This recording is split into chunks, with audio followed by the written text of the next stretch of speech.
ಆಕಾಶದಲ್ಲಿ ಗ್ರಹಗಳು ಯಾವಾಗಲೂ ಚಲಿಸುತ್ತಿರುತ್ತವೆ. ಆದರೆ ಕೆಲವೊಮ್ಮೆ ಅವುಗಳ ಚಲನೆ ಸಾಮಾನ್ಯವಾಗಿರುವುದಿಲ್ಲ. ಕೆಲವೊಮ್ಮೆ ಅವು ಒಂದು ಪೀಳಿಗೆಯಲ್ಲಿ ಒಮ್ಮೆ ಮಾತ್ರ ಬರುವ ಸ್ಥಾನದಲ್ಲಿ ನಿಲ್ಲುತ್ತವೆ. ಆ ಒಂದು ಅಪರೂಪದ ಕ್ಷಣ ಕಟಕ ರಾಶಿಗೆ ಈಗ ಬಂದಿದೆ. ಗುರು ಗ್ರಹ. ಹೌದು, ಜ್ಞಾನ, ಸಂಪತ್ತು, ಭಾಗ್ಯ ಮತ್ತು ಮಕ್ಕಳ ಕಾರಕನಾದ ಗುರು ಈಗ ಒಂದು ಮಹತ್ವದ ಸ್ಥಾನದಲ್ಲಿ ಚಲಿಸುತ್ತಿದ್ದಾನೆ.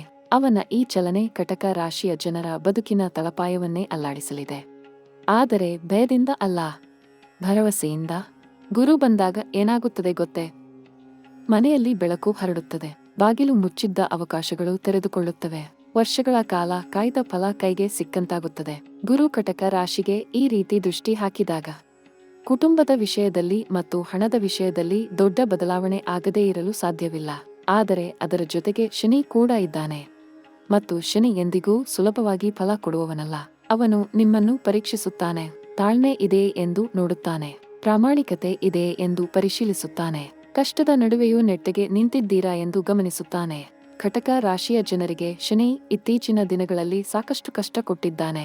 ದುಡ್ಡಿನ ಕಷ್ಟ, ಸಂಬಂಧದ ಕಷ್ಟ, ಮನೆಯಲ್ಲಿ ಅಶಾಂತಿ, ಯಾರಿಗೂ ಹೇಳಲಾಗದ ಒಂಟಿ ನೋವು, ಇವೆಲ್ಲ ಶನಿಯ ಪರೀಕ್ಷೆಯ ಭಾಗ. ಆದರೆ ಈಗ ಈ ಹಂತದಲ್ಲಿ ಆ ಪರೀಕ್ಷೆ ಮುಗಿಯುವ ಹಂತಕ್ಕೆ ಬರುತ್ತಿದೆ. ರಾಹು ಮತ್ತು ಕೇತು ಇವರಿಬ್ಬರ ಪಾತ್ರ ಕೂಡ ಇಲ್ಲಿ ತುಂಬಾ ಮಹತ್ವದ್ದಾಗಿದೆ. ರಾಹು ಎಂದರೆ ಅನಿರೀಕ್ಷಿತ. ಅವನು ಬರುವ ಮೊದಲು ಹೇಳುವುದಿಲ್ಲ, ಹೋಗುವ ಮೊದಲು ಹೇಳುವುದಿಲ್ಲ. ಆದರೆ ಅವನು ತಂದ ಫಲ ಮಾತ್ರ ಅಗಾಧ. ಕಟಕ ರಾಶಿಗೆ ರಾಹುವಿನ ಈ ಸ್ಥಾನ ವಿದೇಶ ಸಂಬಂಧ, ಹೊಸ ಆದಾಯ ಮಾರ್ಗ, ಅನಿರೀಕ್ಷಿತ ಆರ್ಥಿಕ ಏರಿಕೆ ಇವೆಲ್ಲದರ ಸೂಚನೆ ನೀಡುತ್ತಿದೆ. ಕೇತು ಮಾತ್ರ ಒಳಗೊಳಗೆ ಏನೋ ಒಂದು ಆಧ್ಯಾತ್ಮಿಕ ಪರಿವರ್ತನೆ ತರುತ್ತಿದ್ದಾನೆ. ನೀವು ಮೊದಲು ಇದ್ದ ವ್ಯಕ್ತಿ ಬೇರೆ, ಈಗ ಆಗಲಿರುವ ವ್ಯಕ್ತಿ ಬೇರೆ. ಈ ಕರ್ಮ ಪರಿವರ್ತನೆ ಶತಮಾನಕ್ಕೊಮ್ಮೆ ಕಟಕ ರಾಶಿಗೆ ಹೀಗೆ ಬರುತ್ತದೆ. ಈ ಅವಕಾಶ ಬಿಟ್ಟರೆ ಮತ್ತೆ ಯಾವಾಗ ಬರುತ್ತದೆ ಎಂದು ಹೇಳಲಾಗುವುದಿಲ್ಲ. ನಿಮ್ಮ ಜೀವನದಲ್ಲಿ ಬಹಳ ಕಾಲದಿಂದ ಒಂದು ಅಡಚಣೆ ಇತ್ತು. ಒಂದು ಅದೃಶ್ಯ ಗೋಡೆ ಇತ್ತು. ನೀವೇನು ಮಾಡಿದರೂ ಆ ಗೋಡೆ ದಾಟಲಾಗುತ್ತಿರಲಿಲ್ಲ. ಹಣ ಬರುತ್ತಿತ್ತು, ಹೋಗುತ್ತಿತ್ತು. ಪ್ರಯತ್ನ ಮಾಡುತ್ತಿದ್ದಿರಿ, ಫಲ ಸಿಗುತ್ತಿರಲಿಲ್ಲ. ಸಂಬಂಧಗಳಲ್ಲಿ ಅಪನಂಬಿಕೆ ಹೆಚ್ಚಾಗುತ್ತಿತ್ತು. ಕುಟುಂಬದಲ್ಲಿ ಒಂದೇ ಒಂದು ದಿನ ಸಮಾಧಾನವಾಗಿ ಇರಲಾಗುತ್ತಿರಲಿಲ್ಲ. ಇದೆಲ್ಲ ಅದ್ಯಾಕೆ ಹೀಗಾಯಿತು ಎಂದು ನೀವು ಎಷ್ಟೋ ರಾತ್ರಿ ಕಣ್ಣು ತೆರೆದು ಮಲಗಿರಬೇಕು. ಆ ಪ್ರಶ್ನೆಗೆ ಈಗ ಉತ್ತರ ಸಿಗುತ್ತಿದೆ. ಆ ಅಡಚಣೆ ತೆರೆದುಕೊಳ್ಳುತ್ತಿದೆ. ಇದು ಕೇವಲ ಜ್ಯೋತಿಷ್ಯ ಮಾತಲ್ಲ. ಇದು ನಿಮ್ಮ ಕರ್ಮ ಖಾತೆಯ ಲೆಕ್ಕ ತಿರುಗುತ್ತಿರುವ ಸಂಕೇತ. ನೀವು ಮಾಡಿದ ಒಳ್ಳೆಯ ಕೆಲಸ, ತ್ಯಾಗ, ಸಹನೆ, ಮೌನದ ಕಷ್ಟ ಇವೆಲ್ಲ ವ್ಯರ್ಥವಾಗಿಲ್ಲ. ವಿಶ್ವ ಅದನ್ನು ಗಮನಿಸಿದೆ ಮತ್ತು ಈಗ ಆ ಲೆಕ್ಕ ತೀರಿಸಲು ಬಂದಿದೆ.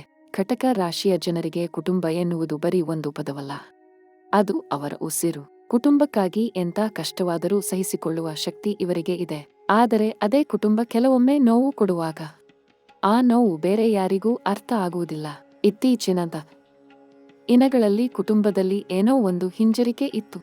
ಒಂದು ಮೌನ ಇತ್ತು. ಒಂದು ದೂರ ಇತ್ತು. ಮಾತನಾಡಬೇಕು ಎನಿಸಿದರೂ ಮಾತು ಬರುತ್ತಿರಲಿಲ್ಲ. ಒಟ್ಟಿಗೆ ಇದ್ದರೂ ಒಂಟಿಯಾಗಿದ್ದ ಅನುಭವ. ಇದು ಕಟಕ ರಾಶಿಯ ಅನೇಕರ ಗೋಳು. ಆದರೆ ಈ ಮೊದಲ ಹಂತದಲ್ಲಿ, ಅಂದರೆ ಮುಂದಿನ 7 ದಿನಗಳಲ್ಲಿ ಒಂದು ಅದ್ಭುತ ಆಗಲಿದೆ. ಕುಟುಂಬದಲ್ಲಿ ಒಂದು ಹೊಸ ಮಾತುಕತೆ ಪ್ರಾರಂಭವಾಗಲಿದೆ. ಯಾರಾದರೂ ಮೊದಲ ಹೆಜ್ಜೆ ಇಡುತ್ತಾರೆ, ಕ್ಷಮೆ ಕೇಳುತ್ತಾರೆ, ಅಥವಾ ಮನಸ್ಸು ತೆರೆದು ಮಾತನಾಡುತ್ತಾರೆ. ದೀರ್ಘಕಾಲದ ಮನಸ್ತಾಪ ಕರಗಲು ಆರಂಭವಾಗುತ್ತದೆ. ಗಂಡ ಹೆಂಡತಿ ನಡುವೆ ಇದ್ದ ಅಂತರ ಕಡಿಮೆಯಾಗಲಿದೆ. ಅಪ್ಪುವಮ್ಮ ಮತ್ತು ಮಕ್ಕಳ ನಡುವಿನ ಸಂಬಂಧ ಮತ್ತಷ್ಟು ಆಳವಾಗಲಿದೆ. ಹೌದು, ಇದು ನೀವು ಎಷ್ಟೋ ಕಾಲದಿಂದ ಕಾಯುತ್ತಿದ್ದ ಕ್ಷಣ. ಮನೆಯಲ್ಲಿ ಒಂದು ಶುಭ ಸಮಾಚಾರ ಬರಲಿದೆ. ಅದು ವಿವಾಹ ಸಂಬಂಧದ ವಿಷಯ ಆಗಿರಬಹುದು, ಮಗು ಹುಟ್ಟುವ ಸಂತೋಷ ಆಗಿರಬಹುದು, ಅಥವಾ ಮನೆಯ ಯಾರಾದರೊಬ್ಬರ ಜೀವನದಲ್ಲಿ ದೊಡ್ಡ ಯಶಸ್ಸು ಆಗಿರಬಹುದು. ಆ ಸಂತೋಷ ಮನೆಯ ಮೂಲೆ ಮೂಲೆಗೂ ಹರಡುತ್ತದೆ. ಕಟಕ ರಾಶಿಯ ಜನರ ಕಣ್ಣಲ್ಲಿ ಆನಂದ ತುಂಬಿ ಬರಲಿದೆ. ಮತ್ತು ಆ ಕಣ್ಣೀರು ದುಃಖದ್ದಲ್ಲ, ಅದು ಸಂತೋಷದ ಕಣ್ಣೀರು. ಹಣದ ವಿಷಯಕ್ಕೆ ಬರೋಣ. ಇಲ್ಲಿ ಸ್ಥಿತಿ ಇನ್ನೂ ರೋಚಕ. ಕಟಕ ರಾಶಿಯ ಅನೇಕ ಜನರಿಗೆ ಹಣದ ವಿಷಯದಲ್ಲಿ ಒಂದು ವಿಚಿತ್ರ ಅನುಭವ ಇದೆ. ದುಡಿದಷ್ಟು ಉಳಿಯುತ್ತಿರಲಿಲ್ಲ. ಬಂದ ಹಣ ಎಲ್ಲಿ ಹೋಯಿತು ಎಂದೇ ಗೊತ್ತಾಗುತ್ತಿರಲಿಲ್ಲ. ಸಾಲ ಮಾಡಿ ಕೊಡುತ್ತಿದ್ದಿರಿ, ಸಾಲ ವಾಪಸ್ ಬರುತ್ತಿರಲಿಲ್ಲ. ಒಂದು ಕಡೆ ಸಮಸ್ಯೆ ಬಗೆಹರಿಸಿದರೆ ಮತ್ತೊಂದು ಕಡೆ ಸಮಸ್ಯೆ ಶುರುವಾಗುತ್ತಿತ್ತು. ಇದು ಕೇವಲ ನಿಮ್ಮ ತಪ್ಪಲ್ಲ. ಇದು ಶನಿಯ ಪ್ರಭಾವ, ಕರ್ಮಣನ ಮತ್ತು ಗ್ರಹಗಳ ಅಡಚಣೆಯ ಪರಿಣಾಮ.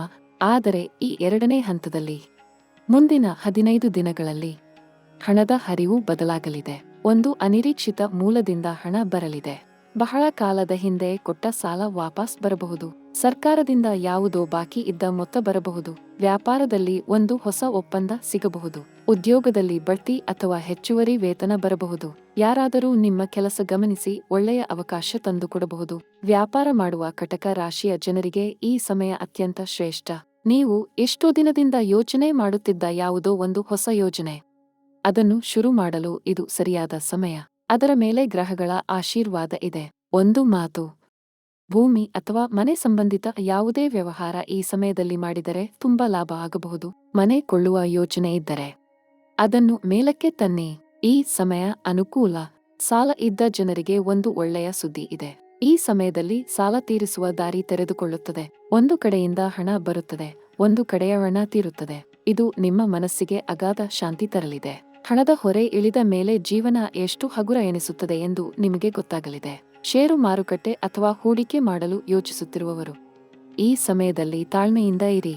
ಅವಸರದ ಹೂಡಿಕೆ ಬೇಡ, ಆದರೆ ದೀರ್ಘಾವಧಿ ಯೋಜನೆ ಮಾಡಿದರೆ ತುಂಬಾ ಒಳ್ಳೆಯದು. ಮುಂದೆ ಫಲ ನಿಶ್ಚಿತ. ಉದ್ಯೋಗದ ವಿಷಯದಲ್ಲಿ ಮಾತನಾಡೋಣ. ಕಟಕ ರಾಶಿಯ ಅನೇಕ ಜನರು ಕೆಲಸದ ಒತ್ತಡದಲ್ಲಿ ಬೆಂದು ಹೋಗಿದ್ದಾರೆ. ಮಾಡಿದ ಕೆಲಸಕ್ಕೆ ಮನ್ನಣೆ ಸಿಗಲಿಲ್ಲ. ಶ್ರಮ ಸಹಿಸಿದ್ದರೂ ಪ್ರತಿಫಲ ಬರಲಿಲ್ಲ. ಸಹೋದ್ಯೋಗಿಗಳು ಮೇಲೆ ಹೋದರು, ನೀವು ಮಾತ್ರ ಅದೇ ಜಾಗದಲ್ಲಿ ಉಳಿದಿರಿ ಎಂಬ ನೋವು ಇದ್ದಿರಬಹುದು. ಈ ನೋವು ಅರ್ಥ ಆಗುತ್ತದೆ, ಆದರೆ ಇನ್ನು ಮುಂದೆ ಹಾಗಲ್ಲ. ಮೂರನೇ ಹಂತದಲ್ಲಿ ಮುಂದಿನ 30 ದಿನಗಳ ಒಳಗೆ ಉದ್ಯೋಗದ ಕ್ಷೇತ್ರದಲ್ಲಿ ದೊಡ್ಡ ತಿರುವು ಬರಲಿದೆ. ನಿಮ್ಮ ಮೇಲಧಿಕಾರಿ ನಿಮ್ಮನ್ನು ಗಮನಿಸುತ್ತಾರೆ. ನಿಮ್ಮ ಕಾರ್ಯ ಅವರ ಮನಸ್ಸಿನಲ್ಲಿ ಮುದ್ರೆ ಮಾಡಿಕೊಳ್ಳುತ್ತದೆ. ಒಂದು ಹೊಸ ಜವಾಬ್ದಾರಿ ಬರಬಹುದು ಅಥವಾ ಹೊಸ ಯೋಜನೆಯಲ್ಲಿ ನಿಮ್ಮನ್ನು ಮುಂದಿಡಬಹುದು.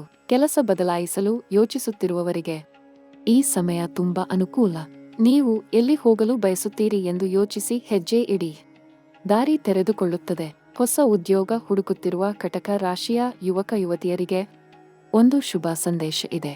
ನೀವು ಎಷ್ಟೋ ದಿನದಿಂದ ಕಾಯುತ್ತಿದ್ದ ಆ ಅವಕಾಶ, ಅದು ಈಗ ಬರಲಿದೆ. ಸಂದರ್ಶನ ಹೋಗಿ ನಿರಾಶೆ ಆಗುತ್ತಿತ್ತು, ಆದರೆ ಈ ಸಮಯ ಮಾತ್ರ ಒಳ್ಳೆಯ ಫಲ ತರಲಿದೆ. ಆತ್ಮವಿಶ್ವಾಸದಿಂದ ಮುಂದೆ ಹೋಗಿ. ವಿದ್ಯಾರ್ಥಿಗಳ ವಿಷಯಕ್ಕೆ ಬರೋಣ. ಕಟಕ ರಾಶಿಯ ವಿದ್ಯಾರ್ಥಿಗಳಿಗೆ ಈ ಸಮಯ ಓದಿನಲ್ಲಿ ತೀಕ್ಷ್ಣತೆ ಹೆಚ್ಚಾಗಲಿದೆ. ಮನಸ್ಸು ಕೇಂದ್ರೀಕೃತವಾಗಲಿದೆ. ಕಷ್ಟವಾಗಿ ಅನಿಸುತ್ತಿದ್ದ ವಿಷಯ ಸರಳ ಆಗಲಿದೆ. ಸ್ಪರ್ಧಾ ಪರೀಕ್ಷೆ ಬರೆಯುತ್ತಿರುವವರಿಗೆ ಯಶಸ್ಸಿನ ಸಾಧ್ಯತೆ ಹೆಚ್ಚು. ವಿದೇಶದಲ್ಲಿ ಓದಲು ಅಥವಾ ಕೆಲಸ ಮಾಡಲು ಯೋಚಿಸುತ್ತಿರುವವರಿಗೆ ರಾಹು ಗ್ರಹದ ಪ್ರಭಾವ ಅನುಕೂಲ ಮಾಡಿಕೊಡಲಿದೆ. ವೀಸಾ ಅರ್ಜಿ ಅಥವಾ ಯಾವುದೇ ವಿದೇಶ ಸಂಬಂಧಿ ಕಾರ್ಯ ಈ ಸಮಯ ಮುಂದೆ ಹೋಗಬಹುದು. ಪ್ರೀತಿ ಮತ್ತು ಸಂಬಂಧದ ವಿಷಯದಲ್ಲಿ ಕಟಕ ರಾಶಿ ಎಂದರೆ ಪ್ರೀತಿಯ ರಾಶಿ. ಈ ರಾಶಿಯ ಜನರು ಮನದಾಳದಿಂದ ಪ್ರೀತಿ ಮಾಡುತ್ತಾರೆ, ಆದರೆ ಅದೇ ಪ್ರೀತಿ ಕೆಲವೊಮ್ಮೆ ನೋವಾಗಿ ಮಾರ್ಪಟ್ಟಿದೆ. ನಂಬಿದ ಜನ ಮೋಸ ಮಾಡಿದ್ದಾರೆ. ಪ್ರೀತಿಯ ಹೆಸರಿನಲ್ಲಿ ಆಟ ಆಡಿದ್ದಾರೆ. ಅದರ ಗಾಯ ಇನ್ನೂ ಮಾಯಾಗಿಲ್ಲ ಎಂದು ನಿಮಗೆ ಗೊತ್ತು, ಆದರೆ ಈ ಸಮಯ ಗಾಯ ಮಾಯಲು ಶುರು ಆಗಲಿದೆ. ವಿವಾಹಿತರಿಗೆ ಸಂಗಾತಿಯ ಜೊತೆ ಸಂಬಂಧ ಮತ್ತಷ್ಟು ಆಳವಾಗಲಿದೆ. ತಪ್ಪಾಗಿ ಅರ್ಥ ಮಾಡಿಕೊಂಡ ವಿಷಯ ಸ್ಪಷ್ಟ ಆಗಲಿದೆ. ಒಬ್ಬರನ್ನೊಬ್ಬರು ಮತ್ತೆ ಹತ್ತಿರ ಬರಲು ಒಂದು ಕ್ಷಣ ಬರಲಿದೆ. ಆ ಕ್ಷಣ ಬಿಡಬೇಡಿ. ಅಹಂಕಾರ ಬಿಟ್ಟು ಮಾತನಾಡಿ. ಸಂಬಂಧ ಮತ್ತೆ ಹೊಳೆಯಲಿದೆ. ಅವಿವಾಹಿತರಿಗೆ ಈ ಸಮಯ ಒಂದು ಹೊಸ ವ್ಯಕ್ತಿ ಜೀವನದಲ್ಲಿ ಬರಬಹುದು. ಆ ಮುಖ, ಆ ಮಾತು, ಆ ಸ್ಪರ್ಶ ನಿಮ್ಮ ಮನಸ್ಸಿನಲ್ಲಿ ಯಾವತ್ತೂ ಉಳಿಯಬಹುದು. ಆದರೆ ಅವಸರ ಮಾಡಬೇಡಿ. ಸಮಯ ತೆಗೆದುಕೊಂಡು ಅರ್ಥ ಮಾಡಿಕೊಳ್ಳಿ. ಮದುವೆ ಯೋಚನೆ ಇದ್ದವರಿಗೆ ಮನೆಯಲ್ಲಿ ಒಳ್ಳೆಯ ಮಾತುಕತೆ ನಡೆಯಲಿದೆ. ಯಾವುದೋ ಒಂದು ಸಂಬಂಧ ಅಂತಿಮ ಘಟ್ಟಕ್ಕೆ ಬರಬಹುದು. ಆರೋಗ್ಯದ ವಿಷಯದಲ್ಲಿ ಕಟಕ ರಾಶಿ ಜನ ಸ್ವಲ್ಪ ಜಾಗ್ರತೆ ವಹಿಸಬೇಕು. ಹೊಟ್ಟೆ, ಜೀರ್ಣಕ್ರಿಯೆ ಮತ್ತು ಎದೆ ಸಂಬಂಧಿ ತೊಂದರೆ ಈ ಸಮಯ ಕಾಣಿಸಿಕೊಳ್ಳಬಹುದು. ಅತಿ ಒತ್ತಡ ತೆಗೆದುಕೊಳ್ಳಬೇಡಿ. ನಿದ್ರೆ ಕಡಿಮೆ ಮಾಡಬೇಡಿ. ತಿಂಡಿ ಸರಿಯಾಗಿ ಇರಲಿ. ಒಂದು ಚಿಕ್ಕ ಕ್ಷಣ ನಿಮ್ಮ ಶರೀರಕ್ಕಾಗಿ ಮೀಸಲಿಡಿ. ನೀವು ಇರುವಾಗ ಮಾತ್ರ ಉಳಿದವರಿಗೆ ಸಹಾಯ ಮಾಡಲು ಸಾಧ್ಯ. ಆದ್ದರಿಂದ ನಿಮ್ಮ ಆರೋಗ್ಯ ನಿಮ್ಮ ಮೊದಲ ಆದ್ಯತೆ ಆಗಲಿ. ಮಾನಸಿಕ ಆರೋಗ್ಯ ಕೂಡ ಮಹತ್ವದ್ದು. ಕಟಕ ರಾಶಿ ಜನರಿಗೆ ತಲೆಯಲ್ಲಿ ಆಲೋಚನೆಗಳ ಮಹಾಪುರ ಇರುತ್ತದೆ. ಒಂದು ಯೋಚನೆ ಹೋದರೆ ಮತ್ತೊಂದು ಬರುತ್ತದೆ. ರಾತ್ರಿ ಮಲಗಲು ಆಗುವುದಿಲ್ಲ ಎಂದು ಅನೇಕರಿಗೆ ಅನಿಸುತ್ತದೆ. ಧ್ಯಾನ ಮಾಡಿ, ಪ್ರಾಣಾಯಾಮ ಮಾಡಿ ಅಥವಾ ಕೇವಲ 5 ನಿಮಿಷ ಸ್ಥಿರವಾಗಿ ಕುಳಿತು ಉಸಿರು ಎಳೆದುಕೊಳ್ಳಿ. ಮನಸ್ಸು ಶಾಂತ ಆದಾಗ ದಾರಿ ತಂತಾನೇ ತೆರೆದುಕೊಳ್ಳುತ್ತದೆ. ಆಧ್ಯಾತ್ಮಿಕ ಬೆಳವಣಿಗೆಯ ವಿಷಯ ಹೇಳಬೇಕು. ಕೇತು ಗ್ರಹ ಕಟಕ ರಾಶಿಯ ಮೇಲೆ ಒಂದು ವಿಶೇಷ ಪ್ರಭಾವ ಬೀರುತ್ತಿದ್ದಾನೆ. ಈ ಸಮಯ ದೇವಾಲಯಕ್ಕೆ ಹೋಗಿ ಏಕಾಂತದಲ್ಲಿ ಕುಳಿತು ಭಗವಂತನ ನಾಮಸ್ಮರಣೆ ಮಾಡಿ. ನಿಮ್ಮ ಮನಸ್ಸಿಗೆ ಒಂದು ಅಗಾಧ ಶಾಂತಿ ಸಿಗಲಿದೆ. ಯಾವ ಪ್ರಶ್ನೆಗೆ ಉತ್ತರ ಸಿಗಲಿಲ್ಲ ಎಂದು ಕೊರಗುತ್ತಿದ್ದೀರೋ ಆ ಉತ್ತರ ಧ್ಯಾನ ಮಾಡುವಾಗ ಮನಸ್ಸಿನಲ್ಲಿ ಮೂಡಬಹುದು. ಅಂತರಾತ್ಮ ಮಾತನಾಡಲು ಸಿದ್ಧವಾಗಿದೆ. ನೀವು ಕೇಳಲು ಸಿದ್ಧ ಆಗಿರಬೇಕಷ್ಟೇ. ಜ್ಯೋತಿಷ್ಯ ಕೇವಲ ಭವಿಷ್ಯ ಹೇಳುವ ವಿದ್ಯೆ ಅಲ್ಲ. ಅದು ದಾರಿ ತೋರಿಸುವ ಬೆಳಕು. ಗ್ರಹಗಳ ಪ್ರಭಾವ ತಡೆಯಲು ಸಾಧ್ಯವಿಲ್ಲ, ಆದರೆ ಅದನ್ನು ಅನುಕೂಲ ಮಾಡಿಕೊಳ್ಳಲು ಸಾಧ್ಯ. ಸರಿಯಾದ ಸಮಯ, ಸರಿಯಾದ ಕರ್ಮ ಮತ್ತು ಸರಿಯಾದ ಉಪಾಯ ಇವು ನಿಮ್ಮ ಜೀವನ ಬದಲಿಸಬಲ್ಲವು. ಕಟಕ ರಾಶಿಯ ಜನರಿಗೆ ಈ ಸಮಯ ಕೆಲವು ಪರಿಹಾರ ಮಾಡಿದರೆ ಗ್ರಹಗಳ ಅನುಗ್ರಹ ಇನ್ನೂ ಹೆಚ್ಚಾಗುತ್ತದೆ. ಮೊದಲನೆಯದಾಗಿ, ಪ್ರತಿ ಸೋಮವಾರ ಶಿವನ ದೇವಾಲಯಕ್ಕೆ ಹೋಗಿ ಶಿವನಿಗೆ ಬಿಲ್ವಪತ್ರೆ ಅರ್ಪಿಸಿ. ಮನಸ್ಸಿನಲ್ಲಿ ಏನು ಕೇಳಬೇಕು ಎಂದು ಇದೆಯೋ ಅದನ್ನು ಮೌನದಲ್ಲಿ ಹೇಳಿ. ಶಿವ ಕೇಳುತ್ತಾನೆ, ಉತ್ತರ ಕೊಡುತ್ತಾನೆ. ಅದು ಒಮ್ಮೆಲೇ ಆಗದಿದ್ದರೂ ಕ್ರಮೇಣ ಆಗುತ್ತದೆ. ಎರಡನೆಯದಾಗಿ, ಪ್ರತಿದಿನ ಬೆಳಗ್ಗೆ ಎದ್ದ ತಕ್ಷಣ 1 ಲೋಟ ನೀರು ಕುಡಿಯಿರಿ. ನೀರು ಕುಡಿಯುವ ಮೊದಲು ಭಗವಂತನ ಹೆಸರು ನೆನೆಯಿರಿ. ಇದು ಚಿಕ್ಕ ಕ್ರಿಯೆ, ಆದರೆ ಇದರ ಆಧ್ಯಾತ್ಮಿಕ ಪರಿಣಾಮ ಅಗಾಧ. ಚಂದ್ರನ ಕಾರಕತ್ವದಲ್ಲಿ ನೀರು ಬರುತ್ತದೆ ಮತ್ತು ಕಟಕ ರಾಶಿ ಚಂದ್ರನ ರಾಶಿ. ಈ ಕ್ರಿಯೆ ಮಾಡುವುದರಿಂದ ಚಂದ್ರ ಅನುಗ್ರಹ ಹೆಚ್ಚಾಗುತ್ತದೆ. ಮೂರನೆಯದಾಗಿ, ಪ್ರತಿ ಶುಕ್ರವಾರ ಬಡವರಿಗೆ ಏನಾದರೂ ಕೊಡಿ. ಊಟ ಕೊಡಿ, ಬಟ್ಟೆ ಕೊಡಿ ಅಥವಾ ನಿಮ್ಮ ಕೈಯಲ್ಲಾದಷ್ಟು ಹಣ ಕೊಡಿ. ದಾನ ಮಾಡಿದ ದಿನ ನಿಮ್ಮ ಭಾಗ್ಯ ತೆರೆದ ಹಾಗೆ. ಅದು ಜ್ಯೋತಿಷ್ಯದ ಮಾತಲ್ಲ, ಅದು ಕರ್ಮ ಸಿದ್ಧಾಂತದ ಮಾತು. ನಾಲ್ಕನೆಯದಾಗಿ, ನಿಮ್ಮ ತಾಯಿಗೆ ಅಥವಾ ಮನೆಯ ಹಿರಿಯ ಮಹಿಳೆಗೆ ಗೌರವ ತೋರಿಸಿ. ಅವರ ಪಾದ ಮುಟ್ಟಿ ನಮಸ್ಕಾರ ಮಾಡಿ. ಅವರ ಆಶೀರ್ವಾದ ಯಾವ ಮಂತ್ರಕ್ಕಿಂತ ಕಡಿಮೆ ಇಲ್ಲ. ಕಟಕ ರಾಶಿಗೆ ತಾಯಿಯ ಆಶೀರ್ವಾದ ಅತ್ಯಂತ ಶ್ರೇಷ್ಠ ಪರಿಹಾರ. ಚಂದ್ರ ತಾಯಿಯ ಕಾರಕ. ತಾಯಿ ಸಂತೋಷ ಆದರೆ ಚಂದ್ರ ಸಂತೋಷ ಆಗುತ್ತಾನೆ. ಐದನೆಯದಾಗಿ, ಬಿಳಿ ಬಣ್ಣದ ವಸ್ತ್ರ ಧರಿಸಿ ದೇವಾಲಯಕ್ಕೆ ಹೋಗಿ ಬಿಳಿ ಹೂ ಅರ್ಪಿಸಿ. ಚಂದ್ರ ಮತ್ತು ಶುಕ್ರ ಗ್ರಹಗಳ ಅನುಗ್ರಹ ಹೆಚ್ಚಾಗಲು ಈ ಸರಳ ಕ್ರಿಯೆ ಸಹಾಯ ಮಾಡುತ್ತದೆ. ಹೆಚ್ಚು ಖರ್ಚಿಲ್ಲ, ಹೆಚ್ಚು ಸಮಯ ಬೇಕಿಲ್ಲ, ಆದರೆ ಫಲ ಮಾತ್ರ ಅಮೂಲ್ಯ. ಈಗ ಒಂದು ಎಚ್ಚರಿಕೆ ಕೂಡ ಹೇಳಬೇಕು. ಈ ಸಮಯ ತುಂಬಾ ಶಕ್ತಿಯುತ ಸಮಯ.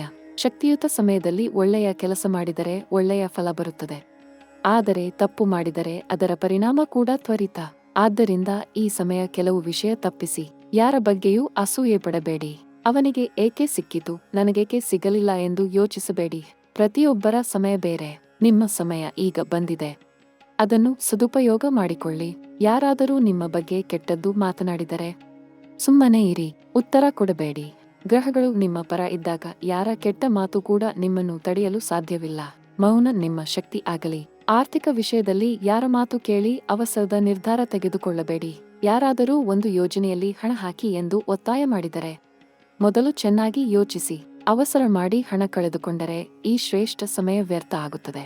ಕುಟುಂಬದ ಹಿರಿಯರ ಆರೋಗ್ಯ ವಿಷಯ ಕಡೆ ಈ ಸಮಯ ಹೆಚ್ಚು ಗಮನ ಕೊಡಿ. ಅಪ್ಪ ಅಥವಾ ಅಮ್ಮ ಏನಾದರೂ ಅನಾರೋಗ್ಯ ಅನುಭವಿಸುತ್ತಿದ್ದರೆ ತಡ ಮಾಡದೆ ವೈದ್ಯರನ್ನು ಕಾಣಿ. ಕಟಕ ರಾಶಿ ಜನರಿಗೆ ಕುಟುಂಬದ ಆರೋಗ್ಯ ನೇರವಾಗಿ ಅವರ ಭಾಗ್ಯದ ಮೇಲೆ ಪ್ರಭಾವ ಬೀರುತ್ತದೆ. ಮತ್ತು ಒಂದು ಮಾತು, ಯಾರಿಗಾದರೂ ಮೋಸ ಮಾಡಬೇಡಿ, ಯಾರ ಮೇಲಾದರೂ ಸುಳ್ಳು ಹೇಳಬೇಡಿ. ಈ ಸಮಯ ಮಾಡಿದ ತಪ್ಪು ಮರಳಿ ಬರಲು ಹೆಚ್ಚು ಸಮಯ ತೆಗೆದುಕೊಳ್ಳುವುದಿಲ್ಲ. ಪ್ರಾಮಾಣಿಕತೆ ಒಂದೇ ನಿಮ್ಮ ರಕ್ಷೆ, ಅದನ್ನು ಎಂದಿಗೂ ಬಿಡಬೇಡಿ. ಕಟಕ ರಾಶಿಯ ಜನರೇ, ನೀವು ಬಹಳ ಕಷ್ಟ ಸಹಿಸಿದ್ದೀರಿ. ಕಣ್ಣೀರಿನಲ್ಲಿ ರಾತ್ರಿ ಕಳೆದಿದ್ದೀರಿ. ನಗುವ ಮೊಗ ತೋರಿಸಿ ಒಳಗೊಳಗೆ ಅಳುತ್ತಿದ್ದ ದಿನಗಳಿದ್ದವು. ಯಾರಿಗಾಗಿ ಎಲ್ಲ ಮಾಡಿದಿರೋ ಅವರೇ ನಿಮ್ಮ ಮೇಲೆ ಮುಗಿಬಿದ್ದ ಕ್ಷಣಗಳಿದ್ದವು. ಆ ನೋವನ್ನು ಮರೆಯಲು ಸಾಧ್ಯವಿಲ್ಲ, ಆದರೆ ಆ ನೋವೇ ನಿಮ್ಮನ್ನು ಶಕ್ತಿಶಾಲಿ ಮಾಡಿತು. ಆ ಕಷ್ಟವೇ ನಿಮ್ಮ ಕರ್ಮ ಖಾತೆ ತುಂಬಿಸಿತು. ಮತ್ತು ಇಂದು ಆ ಖಾತೆ ಮರಳಿ ಬರಲು ಸಮಯ ಬಂದಿದೆ. ಈ ಬ್ರಹ್ಮಾಂಡ ತಡ ಮಾಡಬಹುದು, ಆದರೆ ಮರೆಯುವುದಿಲ್ಲ. ನ್ಯಾಯ ಕೊಡಲು ತಡ ಮಾಡಬಹುದು, ಆದರೆ ನ್ಯಾಯ ಮರೆಯುವುದಿಲ್ಲ. ನೀವು ಮಾಡಿದ ಪ್ರತಿ ತ್ಯಾಗ, ಹರಿಸಿದ ಪ್ರತಿ ಕಣ್ಣೀರು, ಸಹಿಸಿದ ಪ್ರತಿ ಅಪಮಾನ, ಇವೆಲ್ಲ ಆ ಲೆಕ್ಕದಲ್ಲಿ ಬರೆದಿದೆ ಮತ್ತು ಆ ಲೆಕ್ಕ ಇನ್ನು ಮುಂದೆ ನಿಮ್ಮ ಪರ ತಿರುಗಲಿದೆ. ಕುಟುಂಬದಲ್ಲಿ ಸಂತೋಷ ತುಂಬಲಿದೆ, ಮನೆಯಲ್ಲಿ ನಗು ತುಂಬಲಿದೆ, ಹಣ ಬರಲಿದೆ, ಗೌರವ ಸಿಗಲಿದೆ ಮತ್ತು ನಿಮ್ಮ ಮನಸ್ಸಿಗೆ ಒಂದು ದೀರ್ಘ ನಿಟ್ಟುಸಿರಿನ ಶಾಂತಿ ಸಿಗಲಿದೆ. ಅದು ಸ್ವಲ್ಪ ದಿನ ಬಿಟ್ಟರೆ ಸಿಗಲಿದೆ. ನಂಬಿ. ಆ ನಂಬಿಕೆ ಎಂದಿಗೂ ಬಿಡಬೇಡಿ. ಶ್ರೀ ಮಹಾಲಕ್ಷ್ಮಿಯ ಅನುಗ್ರಹ ನಿಮ್ಮ ಮೇಲಿದೆ. ಶ್ರೀ ಶಿವನ ಕರುಣೆ ನಿಮ್ಮ ಮೇಲಿದೆ. ಚಂದ್ರದೇವರ ಶೀತಲ ಬೆಳಕು ನಿಮ್ಮ ಮನೆಯ ಮೇಲೆ ಬೀಳಲಿ. ನಿಮ್ಮ ಕುಟುಂಬ ಸದಾ ಸುಖವಾಗಿರಲಿ. ನಿಮ್ಮ ಮಕ್ಕಳು ಉನ್ನತಿ ಹೊಂದಲಿ. ನಿಮ್ಮ ಮನೆಯಲ್ಲಿ ಸಮೃದ್ಧಿ ತುಂಬಲಿ. ಮತ್ತು ನೀವು ಯಾವತ್ತೂ ಏಕಾಂಗಿ ಅಲ್ಲ ಎಂದು ಮನಸ್ಸಿನಲ್ಲಿ ಇಟ್ಟುಕೊಳ್ಳಿ. ಭಗವಂತ ನಿಮ್ಮ ಜೊತೆ ಇದ್ದಾನೆ. ಗ್ರಹಗಳು ನಿಮ್ಮ ಪರ ನಿಂತಿವೆ ಮತ್ತು ಒಳ್ಳೆಯ ದಿನಗಳು ಬರುತ್ತಿವೆ. ಅವು ಬರದೇ ಇರುವುದಿಲ್ಲ, ಅವು ಬರುತ್ತಲೇ ಇರುತ್ತವೆ.